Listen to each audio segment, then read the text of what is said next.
நம்ம கதையோட ஹீரோவுக்கு சின்ன வயசுலேருந்தே ஸ்விம்மிங்கில் டேலண்ட் இருந்திருக்கும். அதனாலே அவனுக்கு பெரிய யூனிவர்சிட்டியில் போய் படிக்கிறதுக்கான வாய்ப்பும் கிடச்சிருக்கும். அந்த யூனிவர்சிட்டியில் ஃபீஸ் எல்லாம் ரொம்ப அதிகமாக இருக்கிறதுனால அப்பா கிட்ட ஹெல்ப் கேட்கலான்னு வரான்.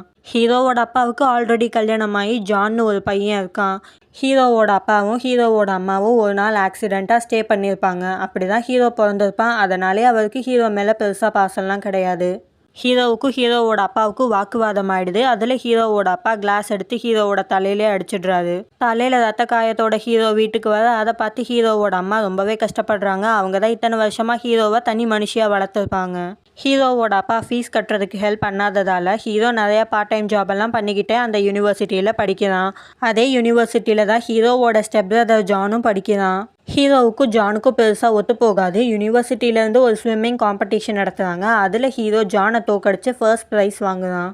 ஜான் அவனோட கேர்ள் ஃப்ரெண்டு ஸ்டெஃபி கிட்ட ஹீரோவோட பழகி அவன் ப்ராக்டிஸில் கான்சென்ட்ரேட் பண்ணாமல் பார்த்துக்க சொல்லியிருப்பான். ஸ்டெஃபியும் ஹீரோவை அப்ரோச் பண்ணுறா. ஹீரோவுக்கு நல்லாவே தெரியும் ஜான் தான் பிளான் பண்ணி இவளை தாங்கிட்ட அனுப்பியிருக்கான்னு. ஆனால் அதெல்லாம் வெளியே காமிச்சிக்காம அவனும் ஸ்டெஃபியோட பழகுறான். ஹீரோ காம்படிஷன்லேயும் ஜெயிக்கணும், ஸ்டெஃபியையும் உஷார் பண்ணணும்னு முடிவு பண்ணிடுறான். அதுக்கப்புறத்துலேருந்து ஹீரோ எப்போவும் ஸ்டெஃபியோடே தான் சுற்றிட்டு இருக்கான். ஸ்டெஃபிக்கும் கொஞ்சம் கொஞ்சமாக ஹீரோவை பிடிக்க ஆரம்பிக்குது. ப்ராக்டிஸ்க்கும் ஒழுங்காக போகிறதில்ல. அப்படியே போனாலும் அவனோட டைமிங்லாம் அதிகமாக இருக்குன்னு கோச் திட்டுறாங்க. ஹீரோ என்னதான் ஒழுங்காக ப்ராக்டிஸ்க்கெல்லாம் போகாமல் ஸ்டெஃபியோட சுற்றிட்டு இருந்தாலும் யாருக்கும் தெரியாமல் தனியாக ப்ராக்டிஸ் பண்ணிட்டு தான் இருக்கான்.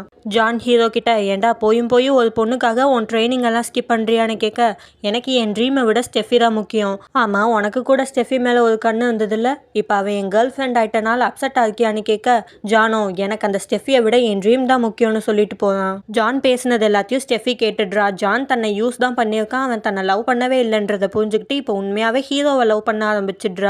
ஃபைனல் காம்படிஷனில் ஜான் ஸ்டெஃபி கிட்ட ஒரு ட்ரக்ஸை கொடுத்து ஹீரோ குடிக்கிற வாட்டரில் அந்த ட்ரக்ஸை கலக்க சொல்கிறான். அந்த ட்ரக்ஸை கலக்கிறது மூலியமாக ஹீரோ கண்டிப்பாக காம்படிஷனில் ஜெயிச்சிடுவான். ஹீரோ ஜெயிச்சதுக்கப்புறம் ஹீரோ ட்ரக்ஸ் யூஸ் பண்ணி தான் ஜெயிச்சான்ற விஷயம் வெளியே தெரிய வந்தால் ஹீரோவோட ஸ்விம்மிங் கெரியரே போயிடும். ஹீரோவை மொத்தமாக பேன் பண்ணிடுவாங்க. அதுதான் ஜானோட பிளான். ஸ்டெஃபி பண்ண மாட்டேன்னு தான் சொல்கிறா. நீ மட்டும் பண்ணலைன்னா நான் சொல்லி தான் நீ ஹீரோவோட பழகுனன்ற விஷயத்த நான் ஹீரோட்ட சொல்லிடுவேன்னு மிரட்டுறான்.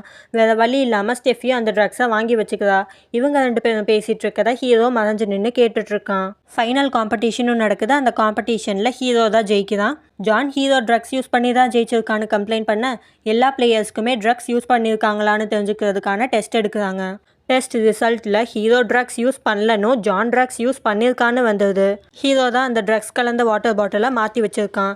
இனிமேல் ஜான் ஸ்விம்மிங் காம்படிஷன்ஸில் கலந்துக்க கூடாதுன்னு அவனை பேன் பண்ணிடுறாங்க. போலீஸ் வந்து அவனை அரெஸ்ட் பண்ணிட்டு போகுது.